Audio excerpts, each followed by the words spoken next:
মন্ত্রী রামপ্রসাদ পাল হাস্তেনি blood bank Theni বিয়াল নখबै थोंरोंनि तुंफ्लालायजाक ओंतं हालकनो तुयै 4 सालनि सानजाओ Agartala press क्लाबो ककथुम पानानि बिसिंतै ककथुमनारनि बसकाङाव खोखेंगा আমি আমার সাংবাদিক বন্ধুদের মাধ্যমে একটা আমার মনের কথা জানাবার জন্য হঠাৎ করে সিদ্ধান্ত নিয়েছি, কিন্তু পরে হঠাৎ করে আবার খেয়াল হলো আজকের দিনটা হয়তো একটা আশ্চর্যজনক কিছু হয় কিনা, যে হঠাৎ করে এই দিনে রামপ্রসাদ পাল সাংবাদিক সম্মেলন ডাক দিয়েছে। আসলে আজকে আমি এখানে আসার মূল কারণ হচ্ছে সামাজিক বিষয় একটা আমাদের মধ্যে একটা সংকট চলছে, সেই নিরসনে কিছু করা যায় কিনা। আজকে কোনো প্রকার রাজনৈতিক ইস্যু নিয়ে আমি যদিও এখানে আজকে আসিনি, কিন্তু রাজনৈতিক সাথে আমি জড়িত আছি, কিন্তু আজকে আমি রাজনৈতিক ইস্যু নিয়ে এখানে আসিনি। আমি একটা বিষয় নিয়ে বিগত অনেকদিন ধরে ভাবছিলাম, একটা আমার মনে হয় একটা দায়িত্ব এটা, যে আমরা এই কাজটাতে সকলে মিলে অংশীদার হওয়া উচিত, কিন্তু বিভিন্ন কারণে পরিস্থিতিতে কাজটা আমি করে উঠতে পারিনি। তো আজকে হঠাৎ করে আমি দৈনিক সংবাদে একটা আর্টিকেল দেখে আবার হঠাৎ করে আমার খেয়াল হলো, তাই আমি ভাবলাম যে এটা আজকেই আমার মনে হয় এই কাজটার দায়িত্ব নেওয়া উচিত। সেটা হচ্ছে আমাদের রাজ্যে যে রক্ত সংকট কদিন পরে পরে হচ্ছে, সেটা কিন্তু একটা বিরাট আমাদের জন্য, আমাদের এই সমাজের জন্য একটা ব্যর্থতা। যদিও আমরা এই রক্ত সংকটের জন্য আমরা অনেক কর্মকাণ্ড করে থাকি, বিভিন্ন সংগঠন, বিভিন্ন ফোরাম, বিভিন্ন ক্লাব, বিভিন্ন ব্যবসায়িক মহল, ধর্মীয় মহল থেকে শুরু করে অনেকে আমরা এই ব্লাডের সমস্যা থেকে আমাদের যারা এই সমাজে, আমাদের যারা পরিবার, আত্মীয় স্বজন, সকলকে এই মুমূর্ষ রোগীদেরকে বাঁচানোর জন্যে আমরা অনেকেই কাজ করি বা করছিও। তারপরও দেখছি যে আমাদের এই প্রচেষ্টায় কিন্তু এই ব্লাড বা রক্ত সংকট থেকে আমরা এখনো বেরোতে পারিনি। তাই আমরা একটা সিদ্ধান্ত নিচ্ছি, বা বিশেষ করে আমি এই কাজটার উদ্যোগ নিচ্ছি আমার কিছু সামাজিক সংগঠনের মাধ্যমে, কিছু কর্মকর্তাদের মাধ্যমে, যে আমরা এই সংকট থেকে কিভাবে আমরা মোচন করতে পারি। আমরা অনেক সময় দেখি যে আমরা বিভিন্নভাবে সবসময় আমরা বিভিন্ন সংগঠনের দ্বারা ব্লাড ডোনেশন ক্যাম্প করে থাকি, আমরা কালেকশন করে থাকি, আমরা ব্লাড ব্যাংকে দিয়ে থাকি, এবং অনেক সময় ব্লাড ব্যাংকে অনেক রক্ত মজুদ হয়ে থাকে। কিন্তু আবার যখন অনেক রক্ত প্রয়োজন হয়, দেখা যায় ব্লাড ব্যাংকে প্রয়োজনীয় রক্ত পাওয়া যায় না, বা আমরা যারা রক্ত দান করছি যে উদ্দেশ্য নিয়ে, মুমূর্ষ রোগীদের বা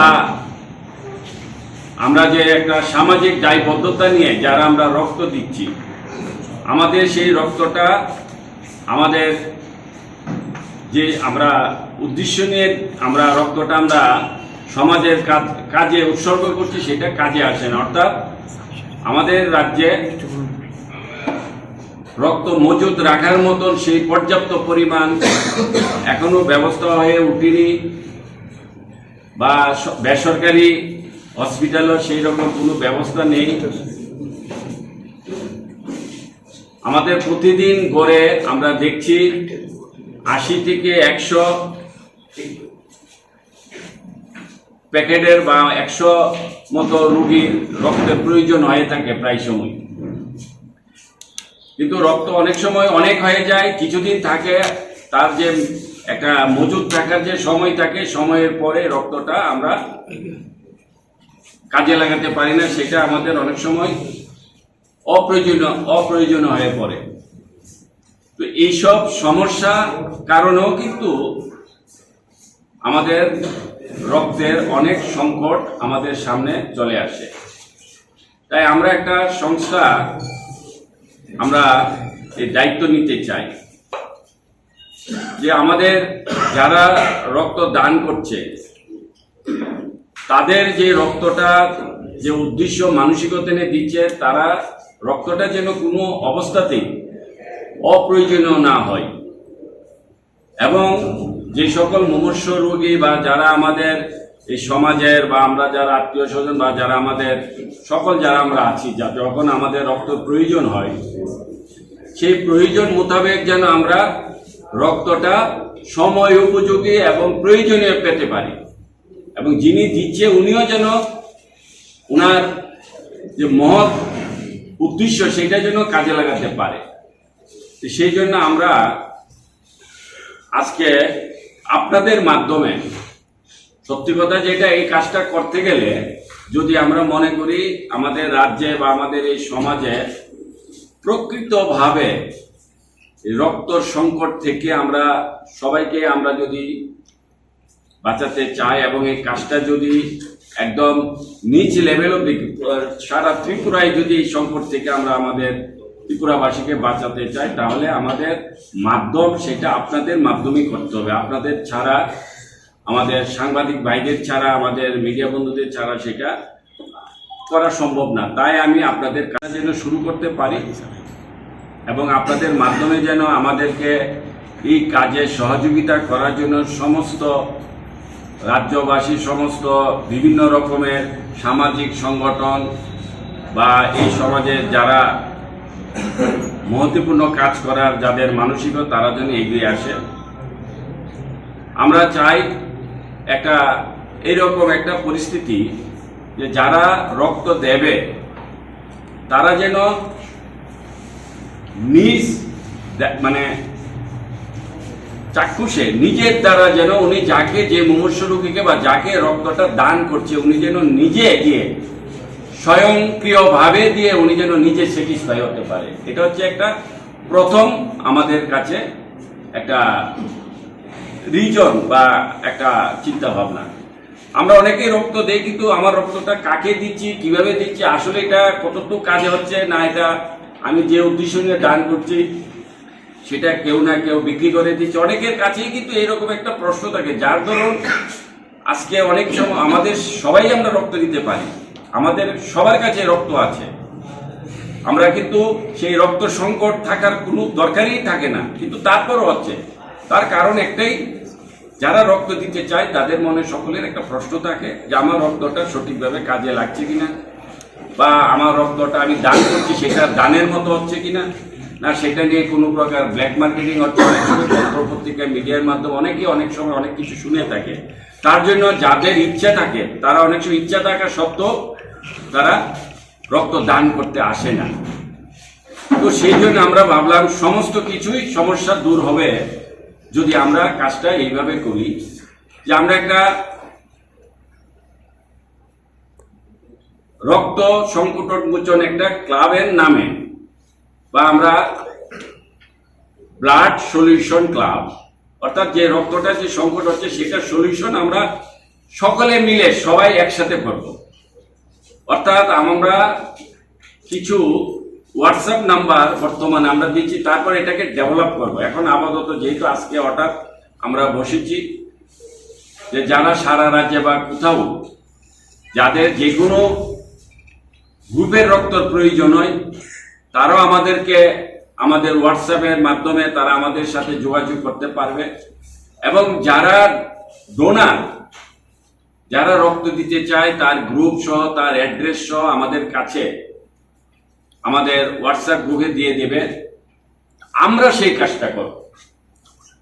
নষ্ট হলো না এবং রক্তটা যে দান করবে তার কাছে আছে, আমরা তাকে নিয়ে ওই জায়গায় পৌঁছাবো। আমাদের কাজটা হচ্ছে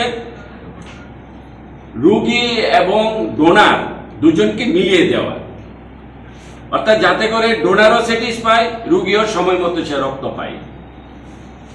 তো আমরা সেই কাজটা আজকে হাতে নিয়েছি এবং সেখানে আপনাদের সাহায্য সহযোগিতা আমি চাই। আমরা আজকে নতুন, আমরা হঠাৎ করে আমরা কিছু লোক এসেছি, আমরা আবার কিছুদিন বাদে আমাদের এটাকে পূর্ণাঙ্গভাবে সিস্টেমটা কিভাবে আমরা করতে পারি সেটা আমরা করব। অর্থাৎ বিষয়টা হচ্ছে সাধারণ, এবং আমরা যদি কাজটা করতে পারি এটা হবে অসাধারণ। এখানে কোনো প্রকার আমাদের কারোর এমন কোনো কিছু সমস্যা হবে না এই কাজটা করতে গিয়ে, কিন্তু সেখানে সকলের সহযোগিতা থাকলে সেটা অসাধারণ। রক্তে যিনি রক্ত দেবে ওনার কাছে রক্ত থাকবে, যিনি রক্ত নেওয়ার প্রয়োজন আমরা ওনাকে বলে দেব ওখানে গিয়ে আপনি রক্ত দান করুন, এবং যার দরকার ওনাকে বলবো আপনি ওনার সাথে যোগাযোগ করুন, আমরা কন্ট্যাক্টটা মিলিয়ে দেব। আর এই মিলানো তার ব্যবস্থাপনায় আমরা এই কাজটা করব। তাতে করে আমাদের অনেক রক্তের সংকট থেকে আমরা বেঁচেও যাব, এবং রক্ত আমরা অনেক সময় যে রক্ত আমাদের দেখা যায় যে রক্ত খারাপ হয়ে যাচ্ছে, নষ্ট হচ্ছে, বা রক্ত ব্ল্যাক মার্কেটিং হচ্ছে, তাতে করে সব কিছু আমাদের সমস্যা দূর করণ যাব। তো সেই কাজটা আমরা আজ থেকে শুরু করছি। আমরা আবার কিছুদিন বাদে এটা নিয়ে আমরা বসবো এবং আমরা এটাকে আরেকটু পূর্ণাঙ্গভাবে একটা দেখা যাক, একটা অ্যাপ ট্যাপের মাধ্যমে, সিস্টেমের মাধ্যমে, যেহেতু আজকে ইলেকট্রনিক যুগ, মিডিয়া যুগ, ডিজিটাল যুগ, সেখানে এইসব কাজ, সামাজিক কাজ করতে গেলে অনেক আসান পাওয়া যায়, অনেক সুবিধা পাওয়া যায়। সেই জন্য আমরা এত বড় সাহসিকতার কাজটা আমরা হাতে নিয়েছি। তো আমরা যারা রক্ত নেবে ওনাদেরকে আমরা জাস্ট একটাই করবো, যারা, এটা তো নিশ্চয়ই কোনো হসপিটাল, প্রাইভেট হতে পারে, গভর্নমেন্ট হতে পারে, সেই হসপিটালে একটা রিকুইজিশন, একটা স্লিপ লাগবে যে ওনার এই রক্তটা প্রয়োজন আছে। এই স্লিপটা ওনাদের কাছ থেকে আমরা চাইব, যারা রক্তে যাদের প্রয়োজন। আর বাকি কোনো কিছু ওনাদের লাগার কোনো প্রয়োজন হবে না, বাকিটা আমরাই দেখব। তো সেই জন্যে আমরা আপাতত 3টে হোয়াটসঅ্যাপ গ্রুপের নাম্বার দিচ্ছি, যে নাম্বারের মাধ্যমে আমরা যারা ডোনার ওনারাও আমাদের সাথে কন্ট্যাক্ট করবে যে আমি রক্ত দিতে চাই, আমার এই গ্রুপ, আমার অ্যাড্রেস, আমার মোবাইল নাম্বার এগুলি দেবে। আর যার যখন প্রয়োজন সেখানে আমরা চেষ্টা করব তার সমস্যা যেন আমরা দূর করতে পারি। হচ্ছে যিনি এটাকে বর্তমান আপাতত আমরা শুরুয়াত করছি, আমি তো থাকবো এখানে, আমি আছি এই দায়িত্বে। তারপরও একজনকে আমরা দিচ্ছি, উনি হচ্ছেন রাজীব ঘোষ, উনি একজন সামাজিক ব্যক্তি।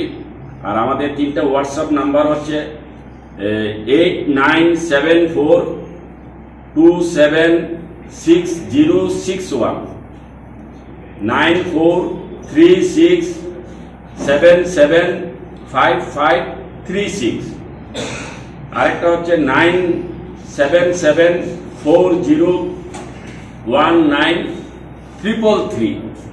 আমরা আবার বলছি, আচ্ছা আবার বলছি, 8974276061, 9436775536, 9774019333। আপাতত আমরা এই 3টা হোয়াটসঅ্যাপ গ্রুপের নাম্বার, আমরা হোয়াটসঅ্যাপ নাম্বার দিয়েছি। তারপর আমরা এটাকে আস্তে আস্তে ধীরে ধীরে যত তাড়াতাড়ি পারি, আমরা এই যে রক্ত সংকট যে একটা প্রায় সময় আমাদের রাজ্যে লেগে থাকে, সেখান থেকে আমরা যদি মনে করি সবাই মিলে আমরা এই সমস্যাকে দূর করি, তাহলে আমাদের সাথে যেন সবাই যোগাযোগ করে, এবং আমরা এই কাজে সবাই আমরা একটা সামাজিক দায়বদ্ধতা নিয়ে এখানে আমরা দায়িত্ব নিতে চাই। তো আজকে এটাই আমার মূল বিষয়। সরকারের সঙ্গেও কি টাই আপ করার কোনো চিন্তা ভাবনা আছে আপনার? সরকারি তরফ থেকে? এটা তো বেসরকারি। না না, সেটা আমি বললাম আর কি আপনাকে, যেহেতু সরকারিভাবে কোনো কাজ হচ্ছে না, কিন্তু রক্ত সংকট দেখা গেছে, সরকারি তরফ থেকে তো কোনো প্রচার নেই। আমি আবার বলছি, এটা আমি একটা সমাজসেবক হিসেবে এখানে আজকে এসেছি, ঠিক আছে? এটার সাথে কোনো সরকার, কোনো পলিটিক্যাল কোনো কিছু যুক্ত নাই। এখন এটা শেষ হলে যদি কেউ কিছু বলার থাকে বলতে পারেন, আজকের আমার মূল বিষয় হচ্ছে এটা, ঠিক আছে? রক্তদানের মধ্যে বিভিন্ন সময় যে বিষয়গুলো আপনি বলেছেন, কিছু অপ্রীতিকর ঘটনা মানুষের কাছে মিডিয়ার মাধ্যমে এসেছিল, তো তার মধ্যে কিছু বিষয় এমন ছিল যে রক্তদানের শিবিরগুলিতে বিভিন্ন যেগুলো সামাজিকভাবে উদ্যোগ নেওয়া হতো, কিছু কিছু অন্যান্য সামাজিক রাজনৈতিক সংগঠনের উদ্যোগ নিত, তার মধ্যে কিছু আক্রমণের ঘটনা ঘটেছে। তো এই সমস্ত ঘটনা যাতে ভবিষ্যতে না ঘটে বা ইত্যাদি আপনি চাপে না, এগুলি অন্য বিষয়। আমরা একটা সামাজিক কাজের দায়িত্ব নিচ্ছি, এবার দেখা যাক। আমাদের সামনে তো এখন অতি সমস্যা আসছে না, বা আমরা শুরু করিনি, কালকে থেকে শুরু হবে, দেখব। এবং এই কাজটা থেকে আমার মনে হয় অনেক কিছু আমরা রক্ত দেই বা রক্ত দান করি, এখানে করার মধ্যে আমাদের অনেক কিছু যে আসলে প্রকৃত যে সামাজিক কাজের যে আমাদের চিন্তা ভাবনা, অনেক কিছু ঘাটতি থাকে। যে ঘাটতির কারণে আমরা করছি ঠিকই সামাজিক কাজগুলি, সেটা সঠিকভাবে সমাজে ব্যবহার হয় না। হ্যাঁ, অনেকে আমি মনে করি যে আমরা এই সামাজিক কাজের মধ্যে আমরা অনেকেই রাজনৈতিকের সাথে জড়িত। অনেকে আমরা ভাবি রাজনৈতিক নিজের সুবিধা নেওয়ার জন্য এইসব কাজে লিপ্ত, তো তাতে করে যে আসল যে উদ্দেশ্যটা সেটা সম্পূর্ণ হয় না। তো আমরা চাই এটা রাজনৈতিক না, মানে রং না লাগে বা কোনো কিছু, এটা একটা নর্মাল আমাদের প্রত্যেকেরই সামাজিক কাজে যুক্ত থাকা, এটা আমাদের কর্তব্য এবং দায়িত্ব। এই সমাজ এই সমাজের মধ্যে আমরাই থাকি, আমরাই বাস করি। এই সমাজ থেকে আমরা সবাই নিচ্ছি। এই সমাজে আমাদেরকে সব কিছু দিয়েছে, আমার জন্ম থেকে মৃত্যু অবধি আমার পরিচিতি সমাজ দিয়েছে। তো সুতরাং আমরা মনে করি সমাজের প্রতি আমাদের দায়িত্ব পালন করা উচিত। এখানে যদি আমরা এইভাবে দেখি তাহলে কোনো সমস্যা থাকবে না আগামীতে। আমি এই কাজটাকে কিভাবে করতে পারি বা কিভাবে আপনাদের সাহায্য দিয়ে আমি কাজটাকে সম্পূর্ণ করতে, সেটা আগামী দিন আমি আপনাদের কাছে সেই সাহায্য চাইব। তো আপাতত আগামী দিনে হেলথ মিনিস্টার মানে স্বাস্থ্যমন্ত্রী হন, তাহলে এই রক্তদানের ব্যাপারটাকে, রক্ত সংগ্রহের ব্যাপারটাকে কি গুরুত্ব দেবে আলাদা করে? না, আবার বলছি, এটা আলাদা। আমি তো বললাম পলিটিক্স, এটার সাথে সরকার কোনো মিল হবে না। কোনো এক্সিডেন্টে যদি আপনি হেলথ মিনিস্টার স্বাস্থ্যমন্ত্রী বলেন, এই ব্যাপারটাকে আলাদা যখন হব তখন দেখা যাবে। এখন আপাতত এই মুহূর্তে আমি এটাকে নন পলিটিক্যাল রাখতে চাই। এখন ঠিক আছে স্যার, বিভিন্ন জায়গায় এখন হামলা যদি হচ্ছে স্যার, শাসক বিরোধীদের মধ্যে কি বলবেন স্যার, এবং কি বার্তা দেবেন আপনি সার্বিক পরিস্থিতি নিয়ে? হামলা তো এটা পরম্পরা আমাদের ত্রিপুরা রাজ্যে, এটা রাজনৈতিক পরিচিতি যারা দিয়ে গেছে দীর্ঘকাল, এটা অ্যাকচুয়ালি তাদের উত্তর দেওয়া উচিত। এখন আমরা তাদের জন্ম দেওয়া, তৈরি করা এই যে সংস্কৃতি, কালচারটাকে আমরা বন্ধ করছি। এখন বন্ধ করতে গিয়ে আমরা যতটুকু পেরেছি 90% করেছি, অস্বীকার করব না যে আমরা সম্পূর্ণ 90% বন্ধ করেছি বিগত 5 বছরে। আবার আমরা নতুন সরকার আবার হচ্ছে, এখন কিছুটা বাকি আছে, এটা আগামী দিন এটা সম্পূর্ণ বন্ধ হবে। এটা আমাদের কালচার না, বর্তমান সরকারের কালচার না, এটা বিগতকালের সরকার যারা চালিয়েছিল, এটা তাদের তৈরি করা কালচার। যে রাজনৈতিক নির্বাচন আসার 3-4 মাস পূর্বে সন্ত্রাস শুরু করো, আবার নির্বাচনের পরে আবার 2-3 মাস সন্ত্রাস করো। তো এই কালচারের কারণে আমার মনে হয় রাজ্যের মানুষ বিজেপিকে ভোট দিয়েছে, এই কালচার থেকে মুক্ত পাওয়ার জন্য। তো 90% কালচার নেই, সন্ত্রাস নেই, কিছু কিছু আছে কিছু কিছু জায়গায়, এটা তো একদম একসাথে তো মুছে যাবে না। আশা করি আর কিছুদিন পরে আর এগুলি আর কখনো হবে না। আপনি এতক্ষণ নিজেকে রাজনৈতিক ব্যক্তি না হিসাবে, মানে অরাজনৈতিক ব্যক্তি হিসেবে